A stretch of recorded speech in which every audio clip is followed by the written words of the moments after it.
Just tell me when I'm live.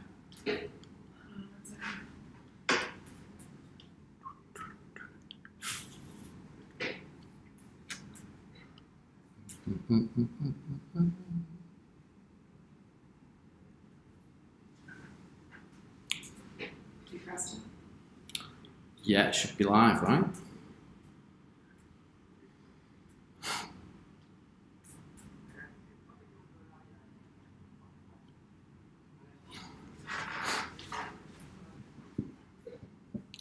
I'm live, right?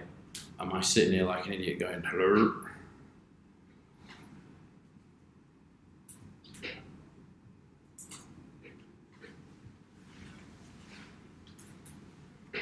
I'm live, or am I not live?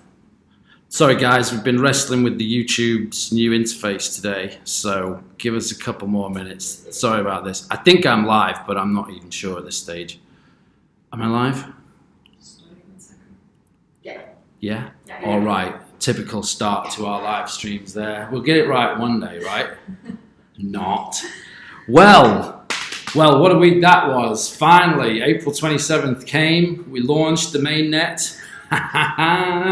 Oh my God. We only launched a soft launch to 20 people, obviously, but, we launched it. It's out there. All those people that, said we'd never do it, that I'm a scammer, that we're just vaporware, all that. I'd just like to say a big fuck you to those people. Yes, thank you. And we just got to go onwards from here. Like I say, it was a soft launch. There was no way we were not going to hit April 27th. That would have been a disaster. But, coronavirus slowed us down a little bit. The whole team went remote. I've not been in Moscow. I was pretty much living in Moscow up until 2 months ago. So the final stages that were the critical part, the whole team was split apart. So we are a few weeks behind. SmartDeck are still putting the final touches onto it. We've not taken official delivery of the exchange yet. The operations team hasn't taken it yet, but there's no problems. They're working on it. We're going to try and get 50 more traders on next week and just start building up from there. But SmartDeck's telling us there's no big problems. Everything's good. We had, Bitcoin price went a bit crazy while we've been open. We didn't have any problems with our insurance fund or, everything held together. So it's all looking good. I was shitting myself Sunday night, to be honest with you.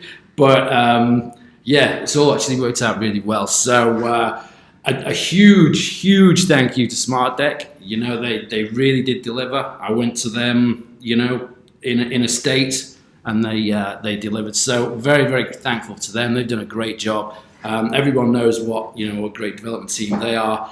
So that side of it's looking good. The support side, I don't know if you've seen our new website. The support system that we've got is just world class now. Just really, really good. Fully trained, level 1, level 2, level 3, level 4 support staff. Full Zendesk system. You can go to our website or exchange 24/7. And click on that live chat button, and in 30 seconds you'll be talking to someone, and not just some random person, someone that actually can answer your questions, that knows what you're talking about, that can help you with your account. Support is so important with exchanges, because you usually only contact support when there's a problem, right? And there's a problem with your money, and people get very upset. So support is as important as marketing, as far as I'm concerned. So we've really got that nailed down.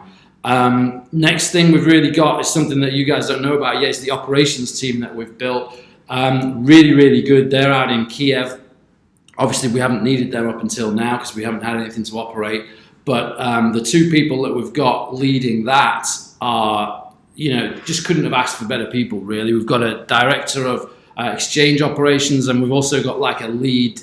Like he's like the tech lead of the development of the operations team. He interfaces very closely with SmartDeck and can do a lot of technical stuff.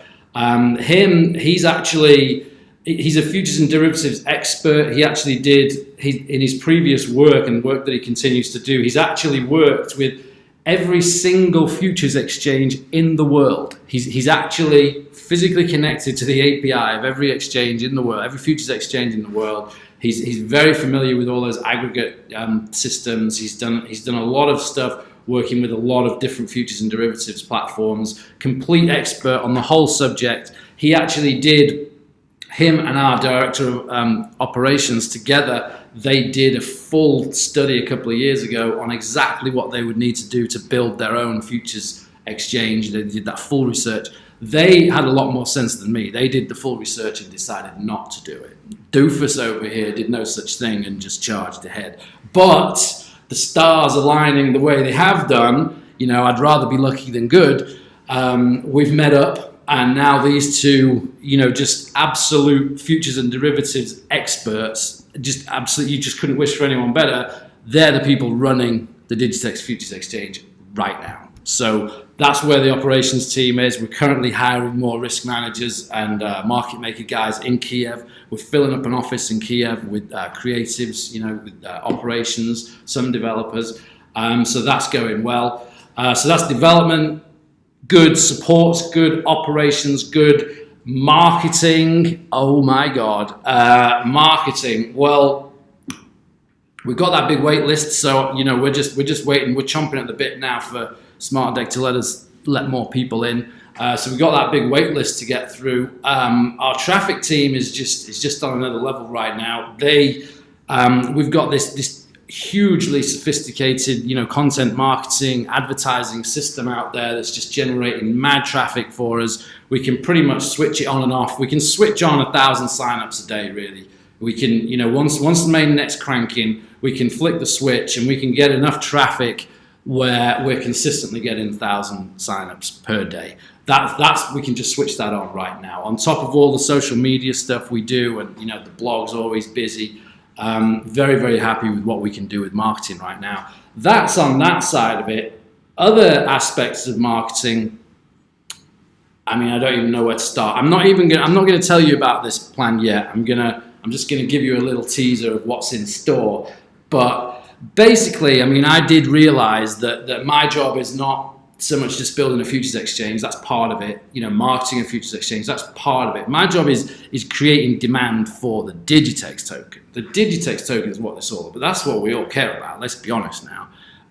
We want to create demand for the token, and I want to create more utilities for the token. So we're embarking now on a plan that is just, Digitex is just making some boss moves this year. Boss moves. Let me just tell you, the plan that we have got to build a linked system of related, and how can I say this? I'm trying to say it without giving too much away. A system of platforms, related platforms that all appeal to the same kind of audience, all linked to trading and gambling, all with the same theme around. They use the Digitex token, they charge no fees, there's no house edge working against you. That's pretty much the theme of this suite of products that we're going to start building that all take the Digitex token. It's a very ambitious plan. It's not just a plan, it's in motion. The best part about this plan is I have people lining up to give me millions of dollars to execute this plan. This is major stuff for Digitex. The Futures Exchange, I'm not taking my eye off the ball for the Futures Exchange. The Futures Exchange is where we're at right now, but big plans for the future with what we're going to do with Digitex itself. That's all I'm saying on the marketing there. I'm going to get back to the Futures Exchange because obviously the Futures Exchange is where we're focused at now. We launched the Futures Exchange right, everything's good, shit blows up. I think I'm going to get back to the questions now. Let me, because the thing is, let me just talk about that for a second. Let me just dwell on that because I know, a lot of people say, well, you did fuck up the development of the Futures Exchange, and I'm the first to admit that. I will admit that, and I will remind you, I didn't fuck it up once. I fucked it up twice. Now, why would anyone think that I'm capable of developing more shit in a faster time? Why would people back me to do that? It turns out I'm actually the guy that they want to back because yes, I went in there and I made the mistakes and, but I figured it out. I made the mistakes. I fixed it. I did fix it before going broke and I launched a product. And in the process, I built a good development team and a support team and operations and marketing. In that process, it's been a messy process. But the point that I'm at right now, I'm actually a pretty good developer. I've actually got everything I need to really run with something. I've got development, I've got support, I've got operations, I've got marketing. If we did the Digitex ICO right now, starting again right now, it would take me 6 months to deliver, and it would be easy, and it would be twice as good as it is right now. It's, you know, the ideas that I've got and the abilities that I've got and the team that I've got behind me right now, that's what the smart money wants to back. And that's what's going to happen this year. I'm going to stop going on about it now. Let's get to the questions about the Futures Exchange, and then we'll go from there. All right, first question. By when can we have other markets up on our exchange? We're working on other instruments right now. I'm not going to give you a date because I don't know, but the instruments are being worked on right now. Right now, they're working on Ether and Ripple, but we're going to come to other ones after that. Approximate time frame for stop loss being live. Again, the coronavirus, you know, we were all split up. The team was split up. Certain things got, you know, reallocated. I don't actually know when that's being live. Just know that they're working on it, and, you know, it'll be as fast as possible, but I don't know an exact date. When higher leverage, same with that. We're going to let people in, just see how things are moving, and when we're a little less nervous, really when the operations team has really got a good grip of it, then we'll increase the leverage. Can we get an estimate on when the API will be made available to public users? I'm being told it's about a month, but that's not going to be, you know, the great version. We're going to be working on the really good version after that. But the first version with limited documentation will probably be available in a month. When can I get my hands on the Digitex API? Oh yeah, that's that one. In about a month. Is the market maker extra conservative at the moment to be safe?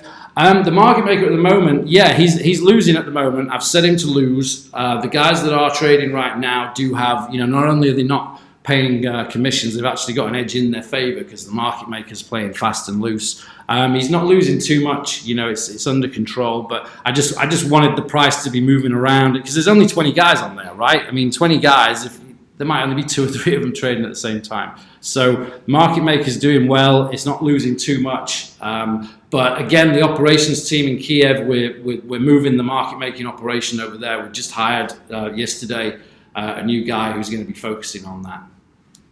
When we'll start, just answer that. Which was the first thing you did when the DFA mainnet went live? I don't know what the first thing I did, because the day and the night sort of merged into one because I didn't really sleep much. And then I was up all day and night, you know, just praying that the price of Bitcoin didn't collapse or something. So, yeah, it's all a bit confusing. I don't know. But I've gradually gotten less nervous as the week went on. Many exchanges have been hacked before and users losing funds. How will Digitex prevent this from happening? I mean, security is just an ongoing thing. You know, we've got SmartDeck. We've got this great operations team now. We've got, you know, 3 different audits being done of the software right now.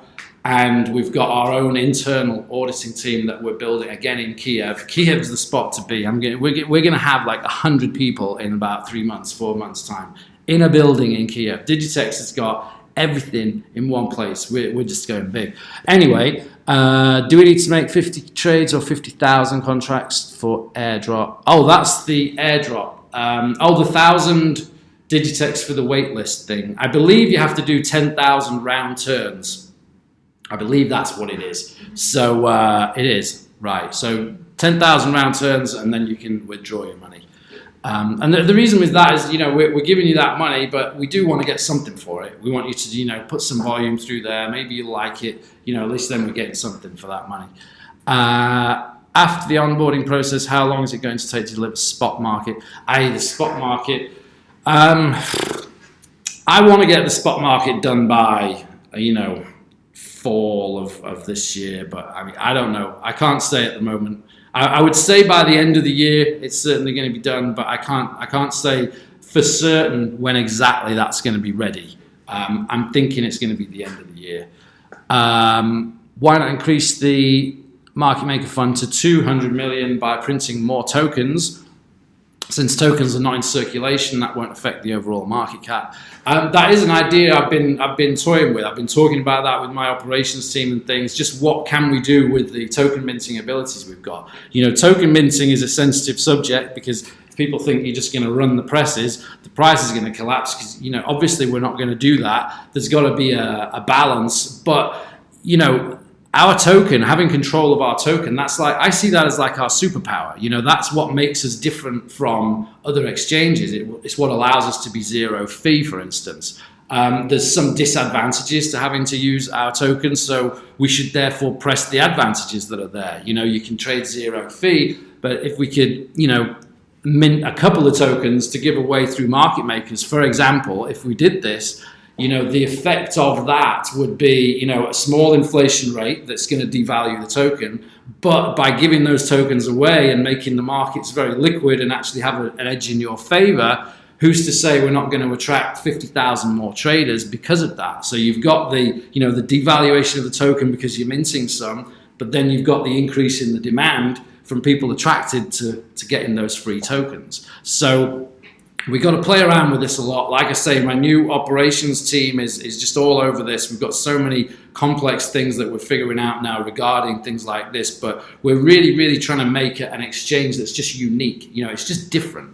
You know, not only is it zero fee, but, you know, it's got market makers that are programmed to lose. I mean, who's ever, you know, what kind of an exchange is that? I think it's going to be very easy for us to put out a very strong message, a marketing message around that says, you know, there's a real reason, there's a solid reason why you should come to Digitex and trade, because it is better than the other exchanges and you do have a better chance of making money. So anyway, next question. Roadmap plan for the pending Q2, upcoming months, Q3 and 4. I can't tell you about it now because it's just a monster and it'll distract you. I'm supposed to be talking about the futures exchange on this AMA. The upcoming roadmap is very ambitious, very elaborate. Sorry, I'm getting distracted. I don't know if you noticed that I can like do one thing at a time, only one thing at a time, right? Okay, could we have a blog post explaining volume on that one thing at a time? That I was talking about someone talking to me on the other. I completely lost my train of thought when they're talking to me. Sorry. Right, could we have a blog post explaining volume on the DFE? How to compare USD volume to other exchanges like BitMEX? Is leverage accounted for? We'd really love a detailed blog post. Sure, you can have a detailed blog post. We can do a blog post about that, right? Okay. When will you start marketing Digitex to other traders that currently use BitMEX? There's been a lot of marketing going on. There's a lot of testing with what we're doing. We've been getting 100 to 150 signups a day just on the testnet from our testing. You know, the testing that we're doing with our internet marketing. We're trying different traffic sources, running different ads, running it to different content.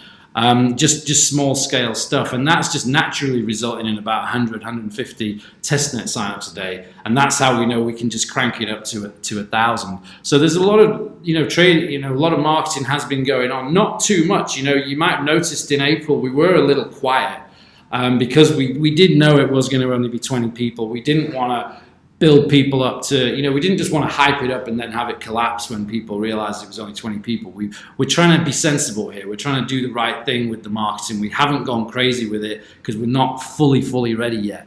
But, over the coming weeks and, month or two, when we are ready for a full on, open, we will be getting those people on and we will be cranking up the marketing.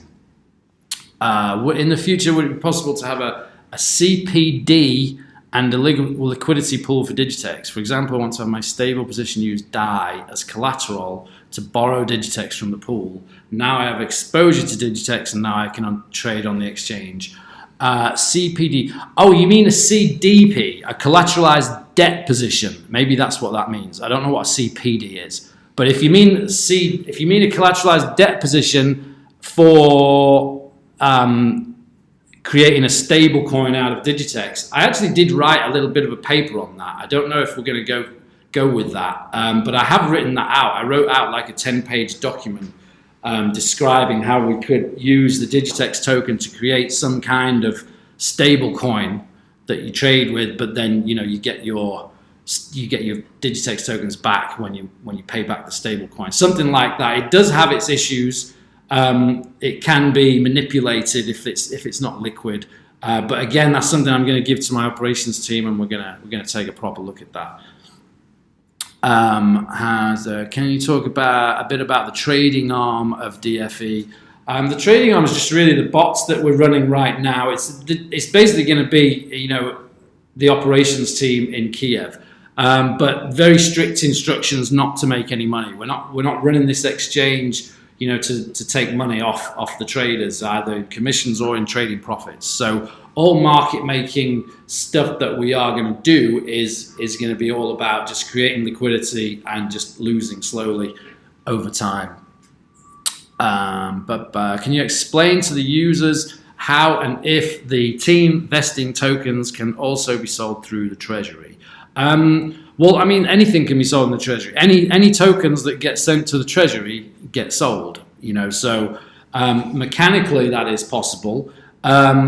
Team vesting tokens, the team can do whatever they want with their tokens. They've earned them. When those tokens get released, they can do whatever the hell they want with them. They can send them to Mercatox. They can do what they want. You'll notice though, because you can track all these things through the beauty of Etherscan, you'll notice that none of the team ever does that. You can actually see that clearly.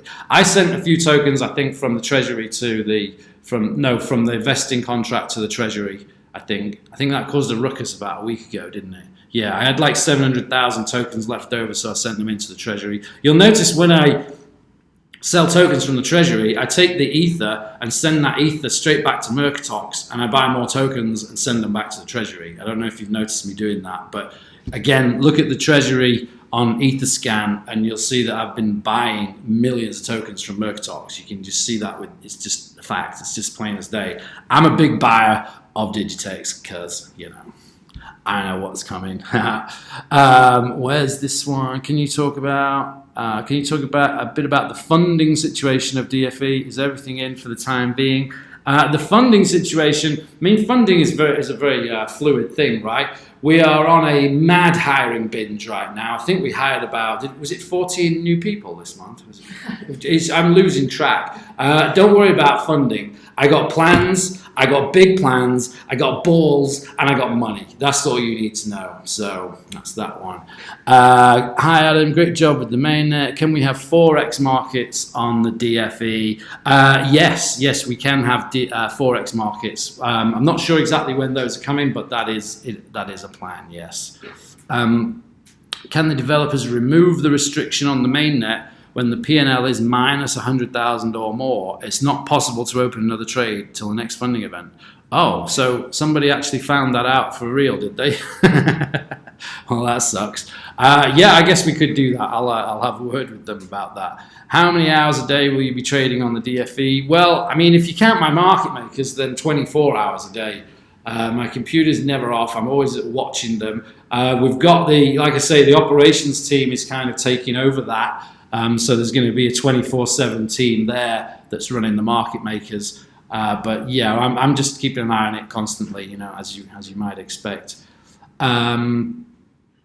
Time frame and intervals between onboarding is every 2 weeks max, or how long until? I don't know. I'm going to try and get some more people on there on Monday, because we let 20 people in. Everything was fine. Like I say, with 20 people, you might only get 3 or 4 trading at the same time. So I think we figured it's okay. I think we can let 50 more in next week, and we'll go from there. Then hopefully another 50, and then we just ramp it up from there. That's what I'm hoping. That's what I'm pressing for. Obviously, it's a smart dick decision, so it's not me that can decide that. But that's what I'm pressing for is more traders next week. What happens if insurance fund gets to 0? Well, again, like I touched on earlier, our superpower is the ability to mint tokens. It's something we don't want to do. It's obviously a last resort, but if the fund goes down to 0, we could mint another 10 million, another 50 million, whatever we needed through a community vote. If Digitex holders approved of that, then we could do that. So yes, it's not an ideal thing. I don't want to be talking about minting tokens, but you're talking about the kind of situation where shit's gone south badly. Like everything on any exchange, any futures exchange, it's all gone wrong. You've either been deleveraged or socialized losses or whatever. It's a situation where when that happens, wherever you would have been, it's a shit show. Our way of dealing with it, at least everyone comes out whole. Yeah, we might get a 5% drop in the value of the token, but at least everyone comes out whole, and we can start again. So yeah, it's a situation where wherever you are, it's bad. Something's going to be done to you, deleveraging, socialized losses, or maybe some tokens need to be minted. Obviously, we're going to try and avoid doing that, but we'll see. Again, that's our operations team that would handle that. Can we have a roadmap at least for the next 6 months? There is going to be one. There's going to be a roadmap coming out, and it's a doozy. So keep an eye out for that. Would there be an incentive for crypto YouTubers to promote DFE? I think that's how. Yeah, I mean, we've got all kinds of marketing plans. There's going to be, user-generated content is really good. We've got all kinds of ways of encouraging, incentivizing people to put out user-generated content onto their social and stuff like that. Any updates on the exchange listing that was mentioned during previous? Exchange listing. Yeah, we got a few in the works. These things take so long. Incidentally, we've actually got a guy whose full-time job it is just doing exchange listings now. We've got all kinds of people now. But yeah, we've got, it's Probit. Probit, we're coming out with Probit in a few days, Digitex Ether. It's a Korean exchange, 95% Koreans. It's not a huge exchange, but we're doing a trading competition there, so should get a little bit of activity from those guys. Hopefully get the Asians discovering Digitex. We've got another couple more, small exchanges coming up, and we're still working on those big ones. We've got our way into some of the big ones. Now we're just arguing about the price. So stay tuned.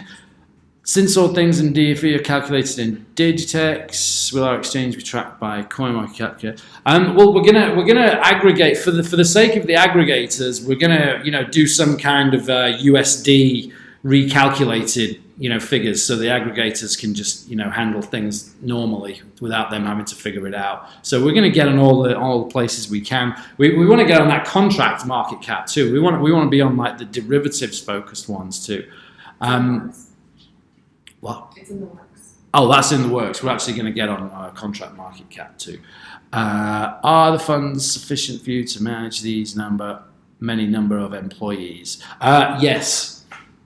We've got, I've said it a few times, yes.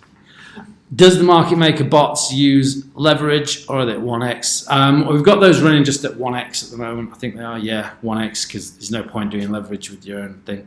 How does Smart Deck fit in with Digitex once it's launched and everything is running smoothly? Are they still going to be involved in some way or another? Obviously, absolutely, they're going to be involved. Smart Deck is the development team. They've made it very clear to me on multiple occasions that I better have my shit together when we launch this, because they don't want to be stuck running this thing. They're very much a development team. They want to develop, they want to deliver. They want to then keep working on that product, but they don't want to be operating it. So we've got very clear roles defined for everyone in Digitex now. Smart Deck is very much our development team. I'm very happy with them. They're happy to be the Digitex development team, and they will continue doing work for us. But they are, in the next few weeks, going to hand over the finished exchange to the operations team in Kiev, who's then going to take it from there. And then Smart Deck's just going to continue adding features from there.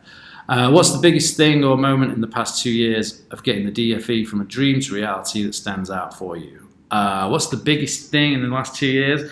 Well, I don't know. I'd have to say it's going to be April 27th, right? I mean, I've been saying this for so fucking long. So a lot of people stopped believing me. Can't really blame them. Messed it up not once but twice. So I would just say actually having a mainnet, launching was that's got to be the best point, right? Obviously, getting more people onto it is going to be good. Marketing it, the big plans that we've got for this year, it's all going to get crazy. But I would say that actually launching a mainnet was a defining moment. It kind of it vindicates me finally. Finally, I can say I did it. I did it a long-winded way, but I learned a lot along the way, and the things I'm going to do from this point onwards are going to be a lot better, a lot faster, etc. What's your next move with marketing? Well, I'm not going to go on about marketing more because there's just a lot of big things happening and I can't talk about it yet, but a bunch of stuff. One of the testers mentioned he has experienced some bugs, though not critical. Yeah, I mean, all the bugs are being reported. There's no like critical bugs on there. I've been using it. I haven't had any lags. I haven't had any slowdowns. I haven't had any problems in the last week. And I've been using it solid, like non-stop. It's just been up there non-stop on my screen. So I'm pretty happy with it. There's SmartDeck aren't reporting any major things wrong. There's always little things, but no big problems, no. Have you guys thought over listing rules for alts?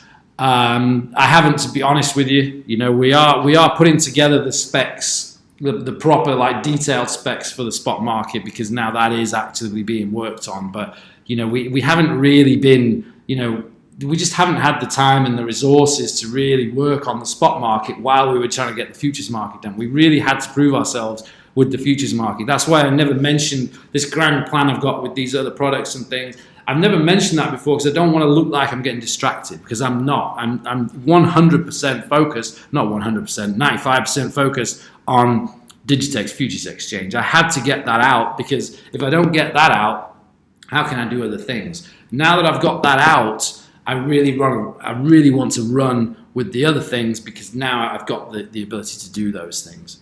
How is the market maker performance for the first 20 traders? Are they profitable, break even, losing? No, they're losing. I got the market makers losing, but I got them losing at a kind of steady pace, so it's all right. I'm just going to keep that up for now. Those guys have supported us a long time. They deserve a few Digitex here and there. The reason they're losing is just because they're just fast and loose. They're just following the spot price blindly, using random number generators. They're just dumb robots, just following it.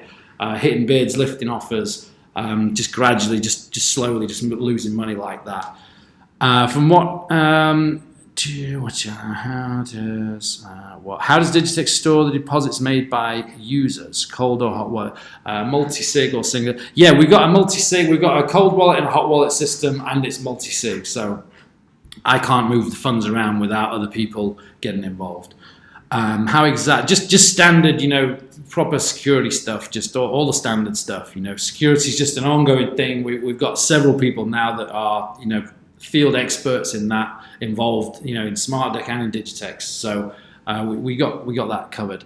How exactly would? I remember the lead dev mentioning in an article that onboarding is expected to be completed by end of May. Is this still realistic? Hopefully, I don't know. Like I say, it's a development-led decision. I'm going to be pushing for that, but I wouldn't be surprised if it goes into June. But there are going to be ongoing people. The way I want to do it is if we can just get 50 people a week in. At least then it's 50 more people that are really keen to get in. They're really excited to be in. They're going to be trading away. They're going to be making little videos and sharing their streams on YouTube and that kind of thing. And then, just as they get bored with it, the next week we get another 50 in and the whole thing starts again. So and then there's also this feeling, we can turn this around in a marketing sense. There's this feeling where people are really eager to get in and you can't get in. And it's great, and everyone that gets in says how great it is, and yet everyone's still trying to get in. It's not ideal. I would just like to open it up, but there are some advantages.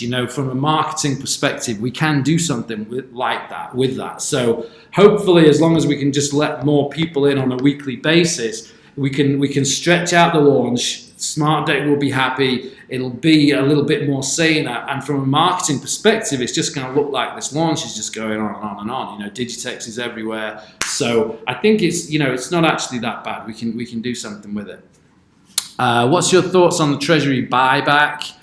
The Treasury buyback is where I've just been keeping tokens in our Treasury system so that people can buy them easily without having to go to an exchange. Because to buy from the Treasury, all you got to do is just send an Ether, and it automatically sends back Digitex with no commission costs, no slippage. You don't have to go to an exchange. So it's just easy for the onboarding system, because the onboarding, we're having the system changed in the futures exchange now, where you can deposit, because you've got to use Digitex, and that could be a little bit of a friction point. So we're making it so that in your account, you can deposit Digitex, or you can just straight deposit Ether, and it will automatically convert it into Digitex. It'll just send that Ether to the Treasury, that Treasury sends the Digitex into your account. So a much less friction involved in the onboarding process for people to start trading, which is going to be great. So that's oh, you deleted that question. Okay, right. Next question. Would it? I forgot what I was talking about. You see, I lost my train of thought. Would it be possible to add a toggle to see profit or loss in either Digitex or USD? Yeah, that should be pretty easy. Whenever you've got any suggestions like that, just hit that like the support button and just send them in. You know, we've got systems for all this. Your suggestion will go in. It will get assessed. It will get put into the development queue, and it will get done if we like it. So please, just any suggestion you've got. Any little improvements, whatever you want, just send it in. Hey Adam, is Digitex stablecoin pair still a plausible solution for traders who are in profit to avoid the volatility of the Digitex price? It's something that we're aware of. We do have ideas. There's nothing concrete being worked on right now, but there are some smart people looking at that. Yes. What if some of the 10,000 token winners don't claim their 1,000 tokens within 4 to 8 weeks? I don't know, to be honest with you. Will there be P&L ladder column clickable, like some kind of hedge button, fast close of the trade in the ladder? Yeah, we could do that. Again, just send that in. Any suggestion that you have, because developers and people like that, they need specifics. If you have a suggestion, write it out in as much detail as you can and drop it into support there, and that will really help us out, because if it's a good idea, you'll find that it gets in there.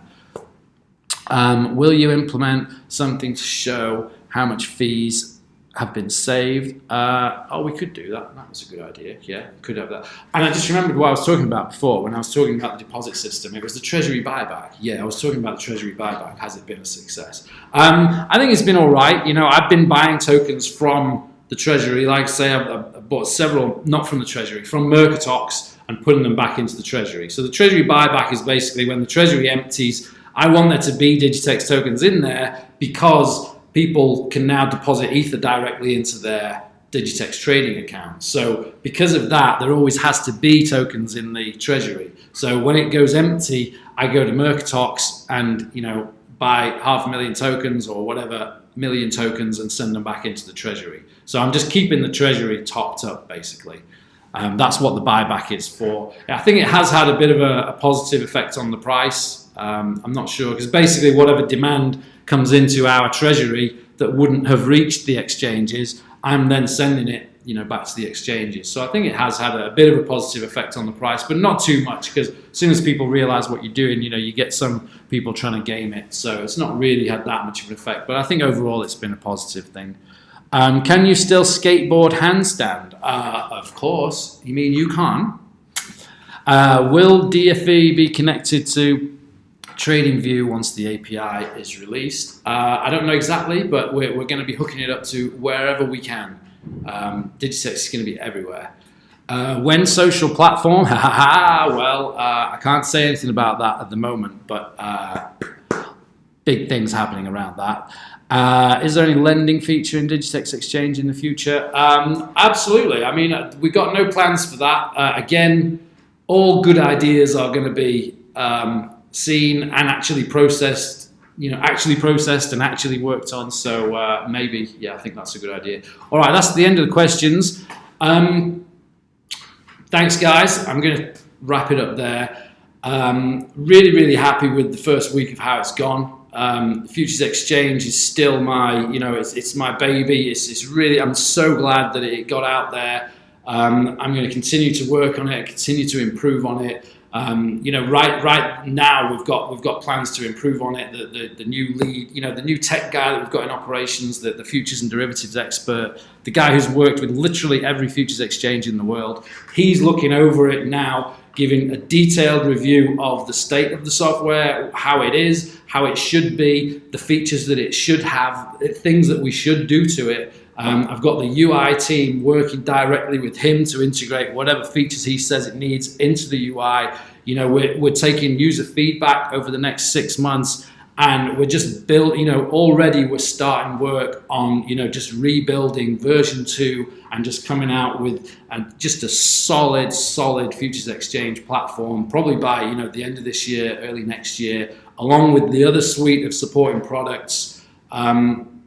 It's just gonna blow up. This is really the birth of, at the end of the year when that happens, it's really going to be the birth of Digitex, the brand. It's like, it's not just the Digitex Futures Exchange. It's Digitex, the brand, a strong brand with a strong team behind it, a leader who messed up but learned his lessons and now wants to prove himself, and a ton of money to do whatever the fuck we want, marketing and development wise. So very strong position we're in right now. We've kind of proved ourselves to the right people, and big boss moves planned for this year. All right, guys, it's been a pleasure. I'll speak to you soon. Cheers, guys. Bye.